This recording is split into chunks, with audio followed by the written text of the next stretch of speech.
I don't think there's a single Democrat out there who, if they look at where we started when I came into office and look at where we are now, would say that somehow we have not moved in the direction that I promised.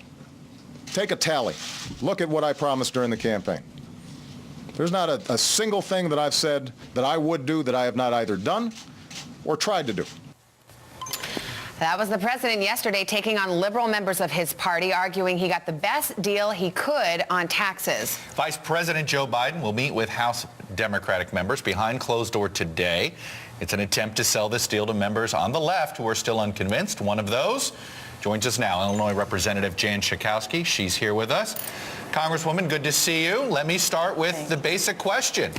Did the president sway you, and are you now going to support this deal?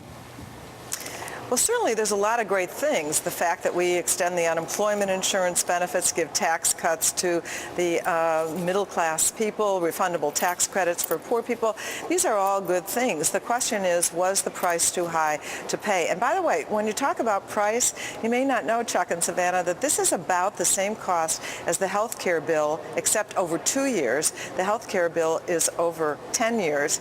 And we feel, I think, particularly offended by the estate tax. These are a handful, really, of the very wealthiest. We're talking multimillionaires and billionaires that are going to get these incredible tax breaks. That wasn't even on the table. So I think that we still feel that it is not a done deal, and we're going to work toward making some changes. But Congresswoman, if the Democrats don't go along with this framework that the president has negotiated, what's the alternative? How do you think that this deal gets sweeter with time, with Republicans taking over your chamber of Congress and increasing its numbers in the Senate?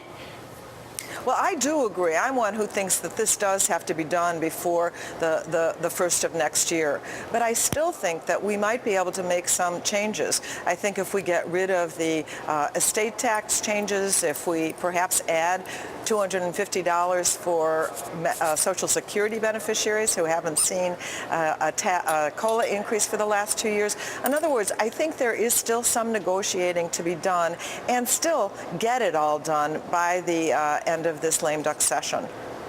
You know, I want to quote some numbers here. If you can't get those sweeteners, here's the forecast from Goldman Sachs. They go from economic growth, GDP, for next year because of this deal from 2.7% to 3.7%. Moody's believes in the fourth quarter next year it's going to be up to 4% growth. That's a pretty good response. If the economy responds the way these economic experts believe it will, and their numbers have actually been pretty on target starting from the stimulus when it comes to how it would affect GDP, don't you take that deal in a heartbeat?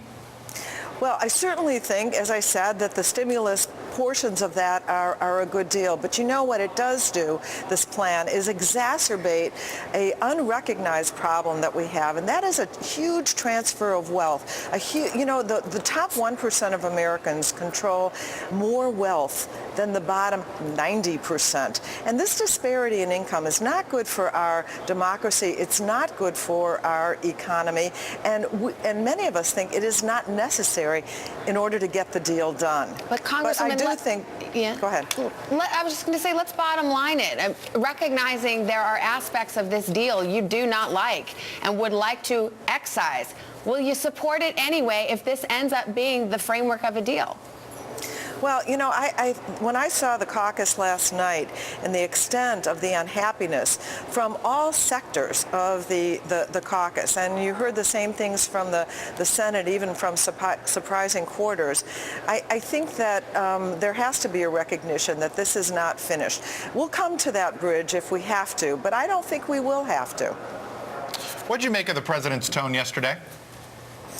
Well, as someone who is a supporter of the public option, for example, I wasn't very appreciative of this notion that somehow people would rather be self-righteous than win who were supporters of the public option. On the other hand, I do sympathize with the president for not getting enough credit for the incredible historic landmark health care bill that he passed and the good works that he did. He's a human being. He got irritated, but I did feel a bit like like I was the target of that personally.